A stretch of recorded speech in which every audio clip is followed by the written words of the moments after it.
Alright, ladies and gentlemen, I'm here on the show, ladies. I'm here to do my NFL 10.0 mock draft. I'm going to pre-record this and upload at some point on Wednesday. I'm going to do my 10th mock draft here. It's going to be a bit different than the previous ones. Top of the draft probably isn't top like maybe 4 or 5, probably isn't much different, but let's get right into it.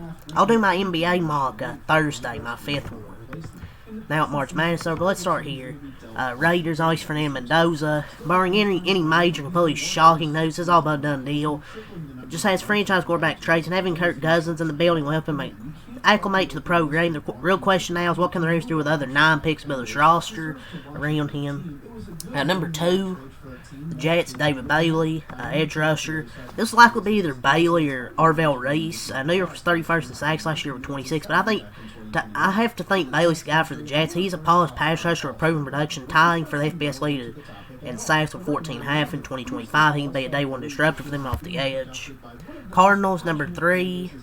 I tipped about Francis Maioga, but I went with Arvell Reese, linebacker / edge. As part of a loaded NFC West, Arizona's faced 3 of the NFL's best teams twice every season. The defense was frankly not very good, allowing 28.7 points per game, which was 29th. Reese feels a need in Arizona as a potentially elite pass rusher, and I've heard rave reviews on what he can bring off the field from coaches with the changing veers in Arizona. The Cards should be seeking out cornerstone pieces like Reese this month. Speaking of which, one wild card to watch, I think it's Jeremiah Love, possibly, maybe. I think they'll pick him, but number 4 Titans have Jeremiah Love. I think Peter Schrager interviewed Titans GM Mike Bergonzi, and he made pointed statements about Robert Saleh's previous teams always having waves of pass rushers. This might suggest Tennessee could think about Bailey or Reese if they're still on the board, perhaps even Ruben Bain. But I just don't think the Titans will pass on Love. It's just a dynamic player, man. 1,372 yards, 18 touchdowns last season. I'm going to pick Jeremiah Love here. Number 5, Francis Maioga to the Giants. John Harbaugh, new coach. He referred to the offensive line as a, quote, work in progress at the league meeting. So that's not how you want. It's not what you want from your franchise quarterback who's shown a tendency to use his legs. But Jackson Dart would love Francis Maioga here.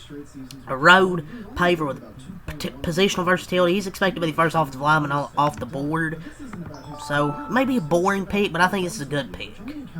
Number 6, the Browns. I'll go with Spencer Fano, offensive tackle / guard. He's a rare prospect in this draft in that he has true versatility across the entire offensive line. He can play tackle and guard. He even took snaps at center during the combine. Because he might not be viewed as a pure left tackle. 6 might be seen as too rich, but with 2 picks in the first round, look for Cleveland getting O-lineman here. O-lineman with at least one of them. And Fano's a talented, movable piece along that line. Number 7, the Commanders, Sonny Styles, linebacker. I believe Washington's going to go defense. They go up 6 yards per play in 2025, tie for 3rd worst. Styles shows a lot of the same traits that Fred Warner has displayed in San Francisco. And GM Adam Peters, who came from San Francisco, knows that Warner has meant what he's meant for the 49ers all these years. Styles had 77 tackles as a sideline-to-sideline defender last season. He lit up with the combine with a smooth 4.46 and a 43.5-inch vertical jump. I like this fit here. Number 8, Ruben Bain Jr., edge rusher. New Orleans, has said farewell to many defensive players this offseason as Cameron Jordan, Mario Davis, and Alontae Taylor will all likely be elsewhere, or they're going to be elsewhere. Jordan still views a free agent, and short arms be damned if you ask me. The powerful and disruptive Ruben Bain is just a top 10 worthy prospect after 9.5 sack season. Just seems like a good match, and so much pressure, a lot of pressure he gets. Number 9, the Chiefs, with a top 10 pick for the first time here since 2017 when they took somebody named Patrick Mahomes.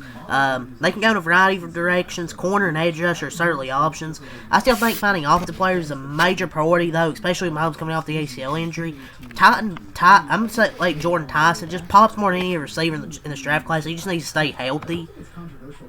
To be honest.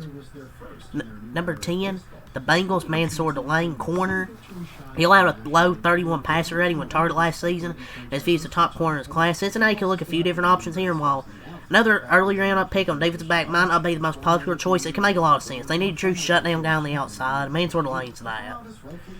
Number 11, Carnell Tate, receiver to the Dolphins. They have 7 picks in the first 3 rounds, becoming just the second NFL team to have such a haul. And with Tyreek Hill and Jalen Waddle gone, and the sizable investment under center Malik Willis, the Dolphins have to address receiver room. New coach Jeff Hafley, who coached Ryan Day in San Francisco and at Ohio State. And GM John Eric Sullivan have countless contacts at Ohio State, and the whole program raised about Tate. He could bring some juice to Miami. Number 12, the Cowboys, Caleb Downs. Whoever drafts him will be the smartest player in whichever team drafts him, and should be the face of the franchise. Cowboys need that on defense. Even if safety isn't valued the same as a pass rush or corner, he could team up with Jalen Thompson and Malik Hooker in the back end and help curtail the big plays. They gave it last season, get 54 plays of 25 plus yards. Most CFL, if he's on the board, he would be a major steal at 12. Number 13, the Rams, Mekhi Lemon. He fits with a lot of what the Rams do on offense. After taking on the that award, 2025 award, would be a sign that the Rams are truly all in. Potentially Stafford's season, but this pick would also be long term. Devontae Adams enters the final years of his deal, turning 34. I think this would be a pick for the future as well. The Ravens at 14, Kenyon Sadiq, tight end. What better way to show Lamar Jackson, the Ravens fans, that the Baltimore offense isn't going anywhere without, Tom Monken or their former tight end, Isaiah Likely. Then by drafting a supreme talent like Sadiq, one of the stars of the combine, he ran a 4.93 second 40-yard dash. Fastest time for a tight end since at least 2003. He also caught 51 passes, the most ever by Oregon tight end. Mark Andrews back in Baltimore.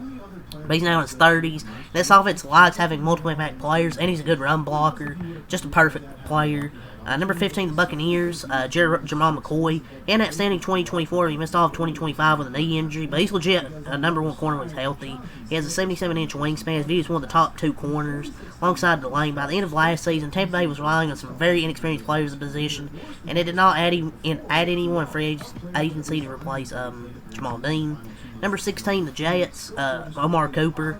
He's fierce and tough as nails, and he produces, 937 yards and 13 touchdowns last year. The top comp I've heard is Deebo Samuel, and I don't think it's too wild to consider. The Jets are all about creating strong culture right now and building with guys who want it more than one's lining up against them. That's Cooper. He'd be a great compliment to Garrett Wilson, if you ask me.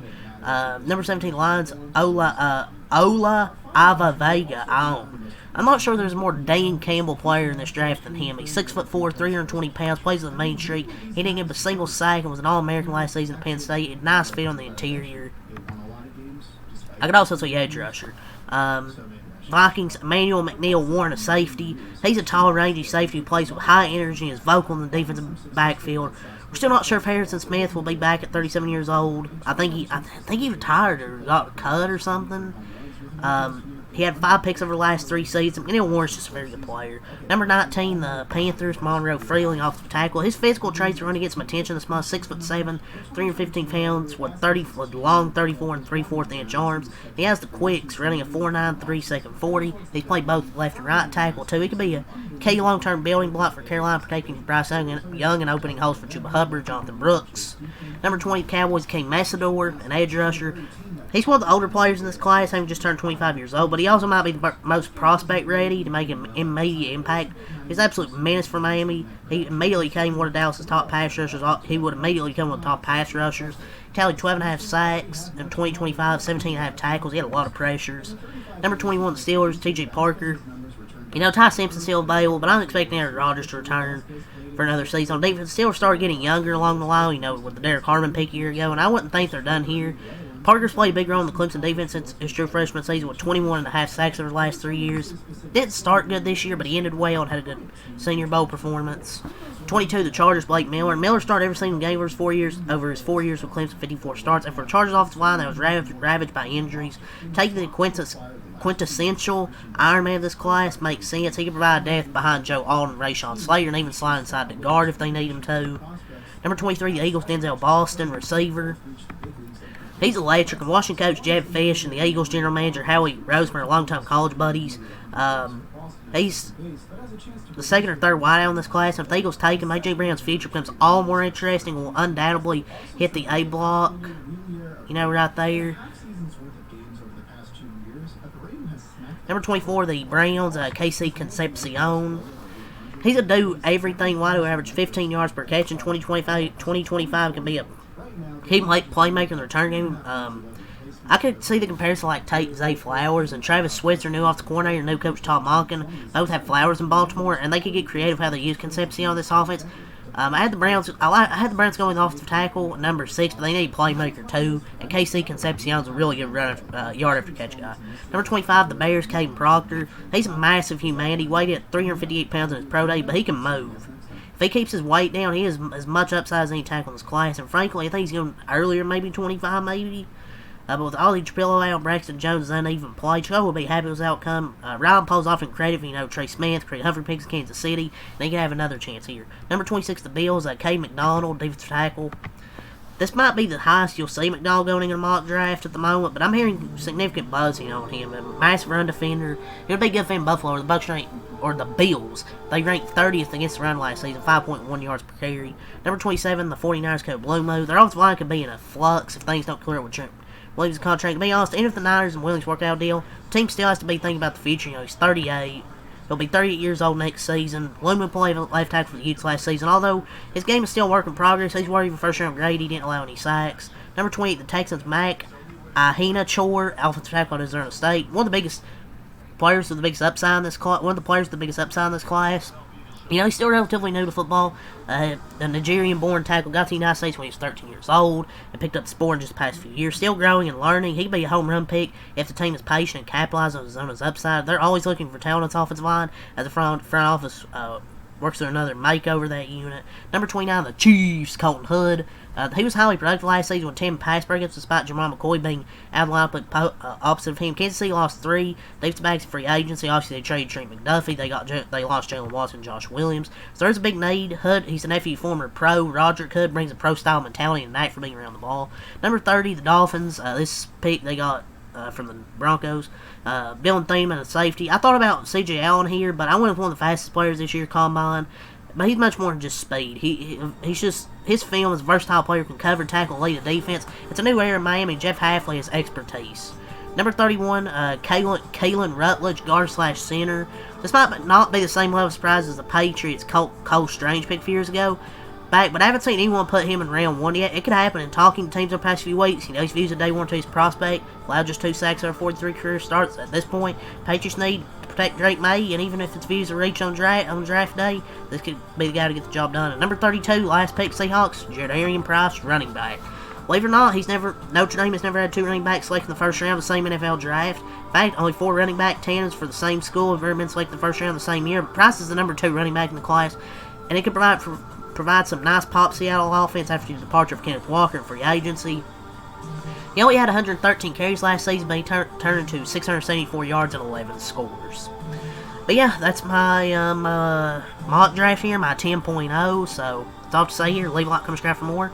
Till next time, Alkalite, peace. And once again, pre-recording this, I'll upload it at some point on Wednesday.